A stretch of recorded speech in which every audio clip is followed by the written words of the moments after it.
I must say that there is one thing. Today, I am the head of state. But I was, how can I say, I did primary, secondary, university, like everyone else. But the love of being a soldier has always inhabited me. As I said, the old man was a soldier before he became a nurse. Since childhood, I have been wearing this Rangers, this heavy helmet that was at home. So, I know that he knew that I loved the job. But my mother never wanted to have a military child. And in the first year of secondary school, I did the competition of excellence. And in the second year of secondary school, my teacher wanted me to pass the British competition at all costs. But my mother opposed it fiercely. She saw the suffering of my father as a soldier.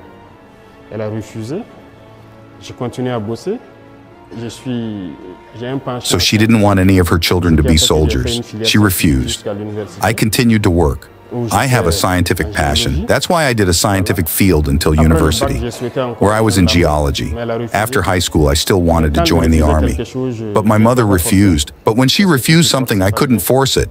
Because if you force it, it's not good. So I continued. Another year of mastery. At university, I asked her again. I told her that I wanted to join the army.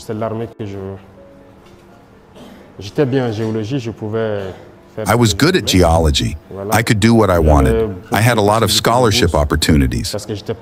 Because I wasn't the last of the class, but it was a year of mastery that she gave me the authorization. I did the academy test. I went to do my training. I became an officer of the army. I was convinced. If she gave me her blessing, she told me to do it this time.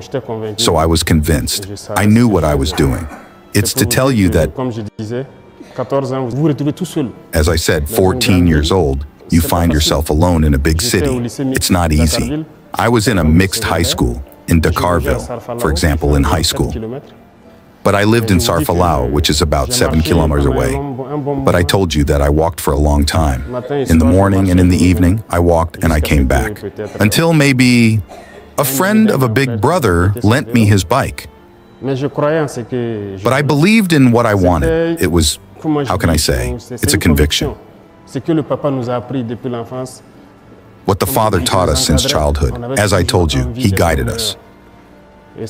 We always wanted to be better, and we didn't give up. The goal was to always be better at school, and that's why nothing could turn us around. And the education we received, even if we didn't eat, it's not that we should be discouraged. Yes, because the 3 years, the high school, it wasn't that simple. It was a bit difficult. One meal a day, very often. But it doesn't matter. I cooked myself. I did everything myself. But you had to be focused on the goal. What mattered to me was that at the end of the trimester, that's it. I have to have this means, and that's it.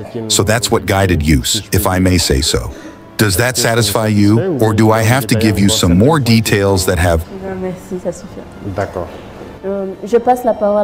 Okay, I'll pass the floor to my colleagues for the rest of the interview. Okay. Mr. President, we see that many of our brothers and sisters are not at school because of terrorism. What do you plan to do to support and facilitate their schooling? You are perfectly right. Many have been de-schooled by force because of this phenomenon that afflicts us. I think that at this school we were able to open many schools, but we must say that our ambition is to be able to create modern schools. Modern schools in the sense that we must first create real groups, we must create all the socio-professional structures, and the school is part of it.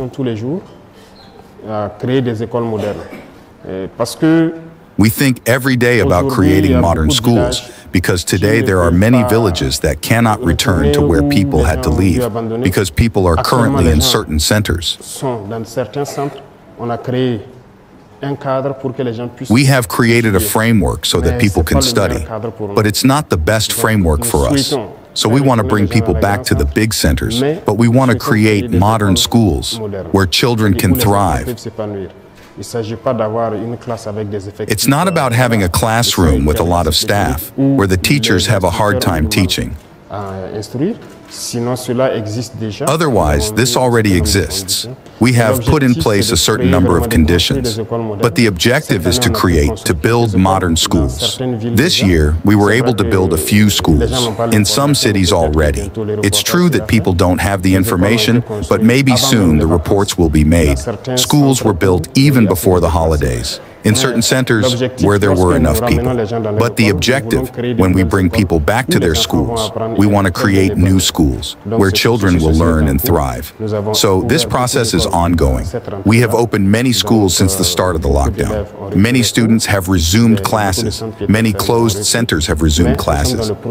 But we are in the process of building new modern schools so that children can study and have the same opportunities as those in non-affected areas. So, today when we talk about Burkina Faso, the first thing that comes into our mind is Ibrahim Traore. Let me tell you, myself personally, when I was a kid and I had the name Burkina Faso, I thought of the singer Brenda Fassie. I thought that Brenda Fassie was from Burkina Faso. And again, I watched another video about a person who was traveling from London to Nigeria with a motorbike. And he was told along his path that, during his research, he was told, Burkina Faso is one of the hostile places in Africa. Not only in Africa, in the whole world, you know. But when he reached Burkina Faso, he found that it was the opposite. The people of Burkina Faso were very loving, very supporting. Remember, Burkina Faso is one of the three West African countries that decided it was all over for France. You know, they decided to overturn their governments and take power into their own hands. These people took power through what we call military coup. They overthrew the presidents that were puppets of the French government. Remember, Burkina Faso, Mali, and Niger, these three countries were colonized by the French, and the French government never ever gave them independence. It was just independence on papers. It was never independence on actuality. And see, for this reason, they were pretending that they liberated these three West African countries, and it was not. The people of Burkina Faso, the people of Mali, the people of Niger were really suffering in the hands of these individuals. And so, the people of these countries, their military leaders or the military personnel, decided it was all over. And here is where we get someone called Ibrahim Traore. Remember, in the history books, we have somebody called Samori Toure. Samori Toure was an individual who also went against the French people, but this one was a long time ago. Samori Toure was from Mali, if I'm not wrong. He was from Mali, a place called Timbuktu. Mali, a place called Timbuktu. These three countries have bordered one another. Today, we don't want to talk about Samori Toure. We are not talking about Mali nor Niger. We are talking about Ibrahim Traore. Ibrahim Traore is a very special character in this video. Ibrahim Traore is not just somebody who woke up and found himself with a silver spoon and a silver plate. This man passed through a lot of hardship, and these hardships is perhaps what's making him beloved by many Africans all over the world. Because right now, if you speak Burkina Faso, people associate Burkina Faso with Ibrahim Traore. It's like he's become a synonym for the country, you know. And here is something that you should note. Traore's early years were marked by profound adversity. He was born into a humble family in a rural village. He faced the harsh realities of poverty and limited opportunities. You know, despite the challenges, Ibrahim Traore displayed remarkable resilience and determination for his people and himself, refusing to succumb to despair. Instead, he embraced education as a means of transcending his circumstances, recognizing its power to unlock doors to a brighter future. Ibrahim Traore, congrats, man. You're doing real good, you know. Ibrahim Traore has delivered this African country from the shackles of French neocolonialism, the shackles of French imperialism. This is why Ibrahim Traore is loved by so many people all around the world. Here is something that you should know about Ibrahim Traore. Let's watch this video. By the end of the video, I'll give you my thoughts and a critical analysis shall we delve into. Remember to always leave your comments and thoughts on the comment section. Let's watch the video right away. ClickUp. ClickUp is an all-in-one productivity software where you can manage everything and anything related to your. I was born in a village called Kara, which is located in the Muhun Valley. I spent a part of my childhood, but especially a large part, in Bombiku, which is about 15 kilometers from Kara. I didn't grow up in a wealthy family. There are many things that are difficult to understand as a child.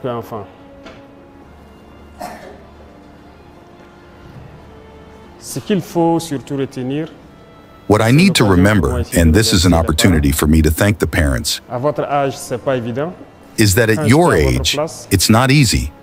But when I was in your place, what I remembered the most about my father was that every end of the month when I saw him with his pencil, he was calculating. Every end of the month he was calculating. And when he retired, every 3 months he was calculating. But later when I grew up, I understood what he was calculating. It's difficult when you have a salary to think about how to feed the children, how to educate them, how to take care of them, how to dress them. This is what he was calculating. So, I want to tell you that the parents care a lot about us. They fight for us, and you can't imagine how much. Many of you, when you grow up, one day you will understand. We had to grow up and pay tribute to our parents today. If there is also something that I learned from my father, there is a phrase that he always told us at home: execution before claim. Because he was also a soldier before he became a nurse. We obeyed him and we did what he asked us to do. And even if we didn't want to do it, we had to execute it first. And later we made him understand.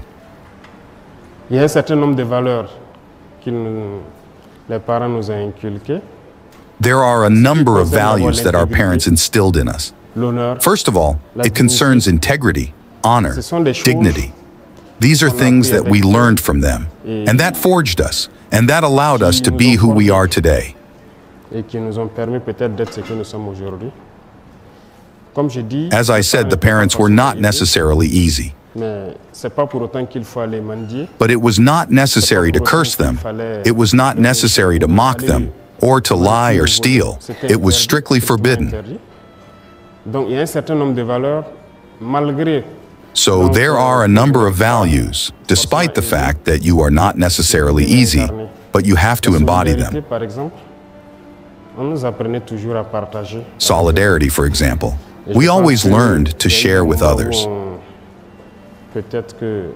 And I think there were times when we were not in a good phase. We were children. We didn't understand why the mother. You know that in the village, the children of others can spend 1 or 2 years with you to study. Those who leave the smallest villages and return to the city. So when she gave us 2 cakes, maybe she gave 3 cakes to the child of the other. And we, as children, were a little jealous. Why don't you give us the same thing, to take better care of the child, to take care of his own children?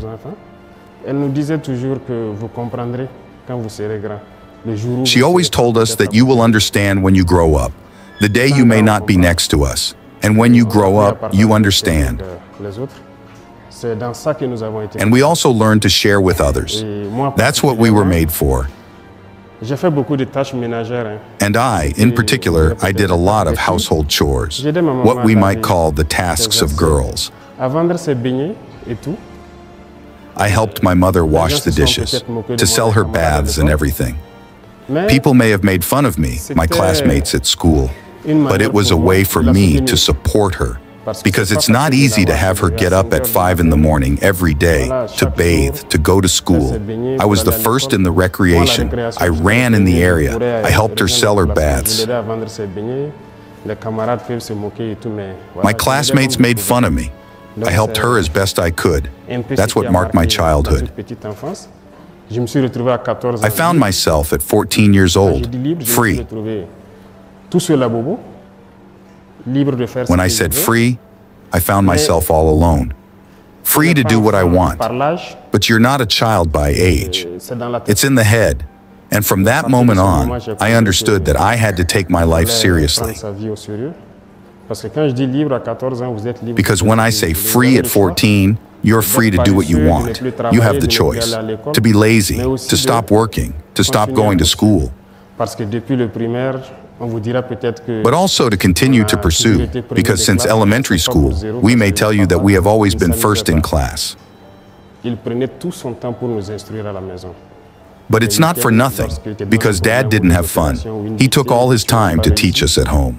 And on the weekends, when you have a problem or an operation or a dictation that you didn't pass, you don't eat breakfast. That's how it happened. But it forged us, and it makes us the men we are today.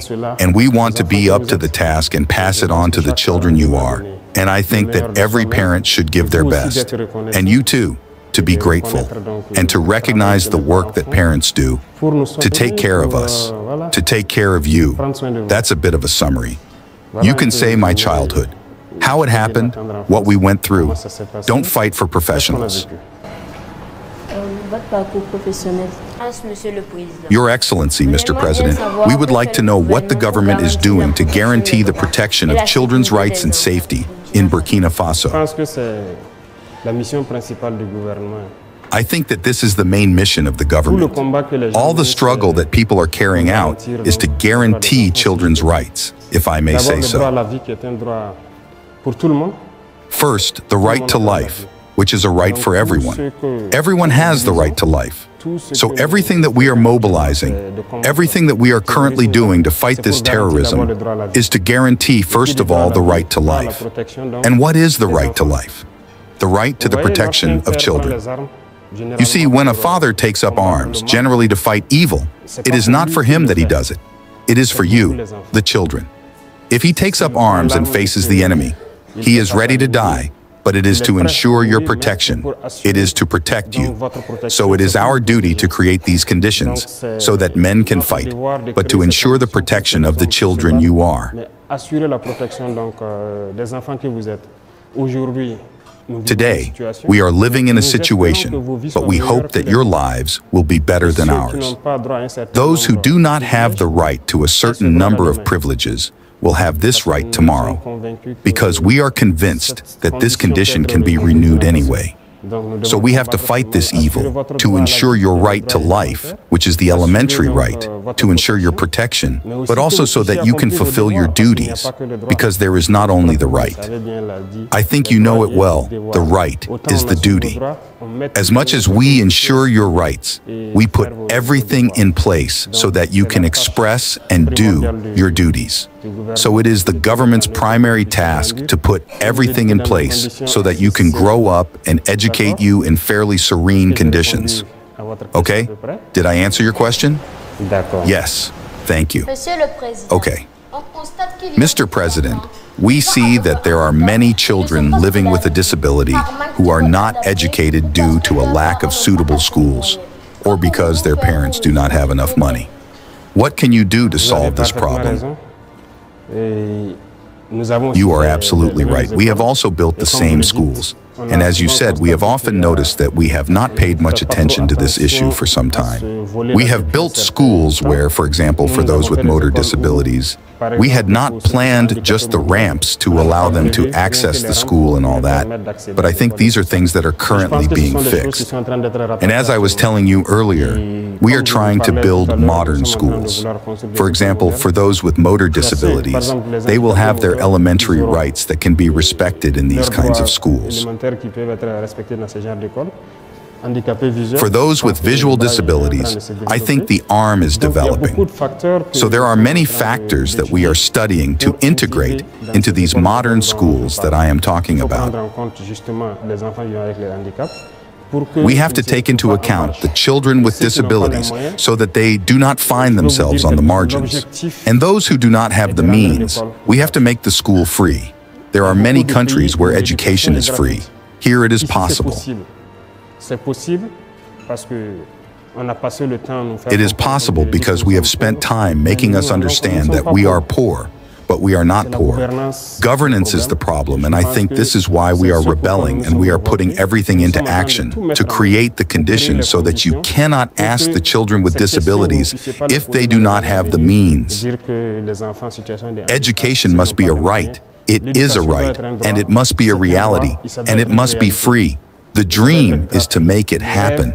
Many countries are doing it today. Why in Burkina Faso we could not do it? So our fight is to be able to give free education so that there is no question of means. Here's something you should know. After watching this video, here's what I can conclude. In the heart of West Africa, there lies a country, Burkina Faso. Burkina Faso is a land which is rich, has a rich culture and resilient people. You know, among them stands the character Ibrahim Traore. Ibrahim Traore is a beacon of hope, born from the crucible of hardship. You know, through his remarkable journey, Traore has emerged as a voice of inspiration, illuminating the path for countless others in the homeland. You know, as I told you, we'll be delving into delving into why it is important for sometimes you to suffer, to understand other people's suffering. You'll find that those African leaders who squander African money have not really suffered. They haven't. They really don't know the pain of suffering. They don't know that, right? But Ibrahim Traore is a special case. He understands why it is important to respect other people and their freedom, you know. Traore's life is tracing his evolution from a young person who was facing adversity to a symbol of hope for the people of Burkina Faso, a symbol of hope to the people of Burkina Faso due to his suffering.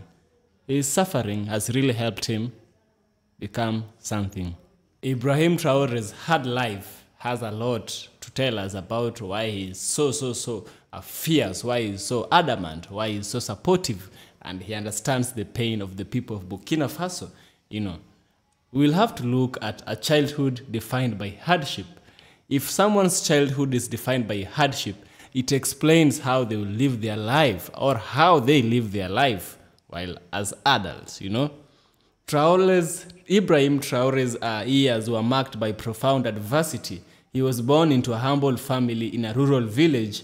He faced the harsh realities of poverty and limited opportunities. Despite the challenges, Traore displayed remarkable resilience and determination, refusing to succumb to despair. Instead, he embraced education as a means of transcending his circumstances, not just circumstances, his poor circumstances, his hard circumstances, recognizing its power to unlock doors to a brighter future. So first of all, he acknowledged education. And the other day I did a video where Ibrahim Traore just said, hey, African hair should be preserved.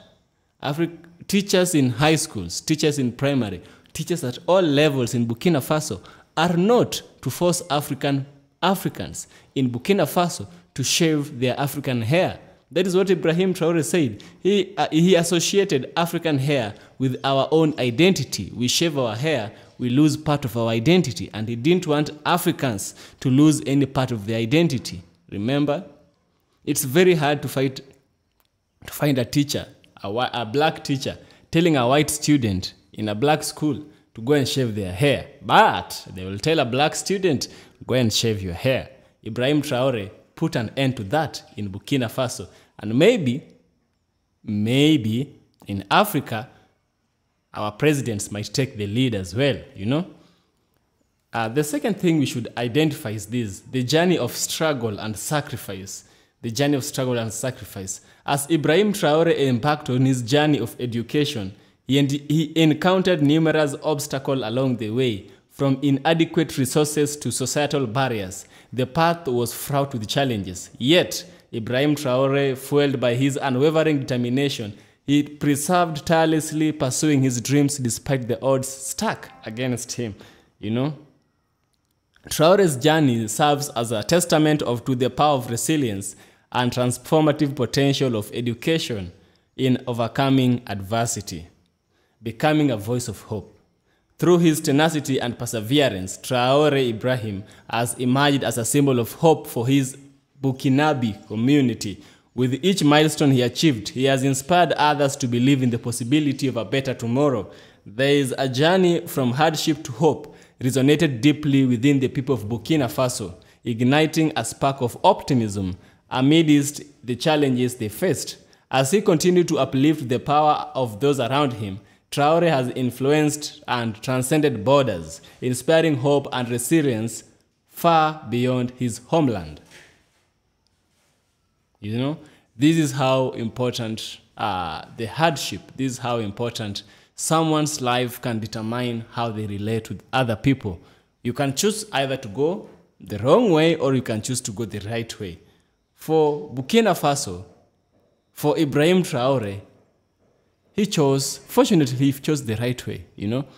It's not always right. It's not written on the stone tablet that if you pass through hardship, you'll become a good person. No. For some people, once they pass through that hardship and they come to a position of enjoying power and money, now they want to make other people suffer. People can choose either of the two highways, good or bad. We are fortunate that Ibrahim Traore has chosen the good street, the good highway, you know. Impacting change and empowering others. Driven by his passion for societal justice and equality, Traore has dedicated himself to advocating the rights of marginalized communities, from championing educational initiatives to helping women to promoting sustainable development projects. He has tirelessly worked to create a more inclusive and equitable society. Traore's commitment to service and his unwavering belief in the power of collective action have sparked a movement for positive change, transforming the lives of countless individuals across Burkina Faso and beyond, you know. To conclude, this is what I'll have to say as the last point. In the tapestry of human experience, Ibrahim Traore, the president of Burkina Faso, his life has shown as a testament to the indomitable spirit of the human spirit. From humble beginnings marked by hardship to becoming a voice of hope and inspiration, his journey embodies the resilience, determination, and unwavering optimism that define the human experiences. As Ibrahim Traore, the president of Burkina Faso, continues to illuminate the path for others, his legacy will endure as a guiding light, you know, inspiring generations to come to dare to dream and strive for a better world. To me, Ibrahim Traore is not driven by greed. To me, Ibrahim Traore is driven by his passion for his country, his passion for his people. Because you can see how he speaks, you can feel how he does it. Because trust your conscience, trust your guts. Your guts are always right. My guts are telling me Ibrahim Traore has passed through a lot indeed, but he's chosen to be a good person, a better person for the people of Africa. And that's why we love Ibrahim Traore from Burkina Faso. So guys, that's all for today. Kindly subscribe to the channel, give the video a super thanks, and remember to support the channel by becoming a member. Buy super thanks, subscribe, join my Patreon. I'll so much appreciate, as your support is what keeps me going. Thank you so much guys for watching. I'll see you in the next video where we'll discuss matters of Africa and issues of Africa.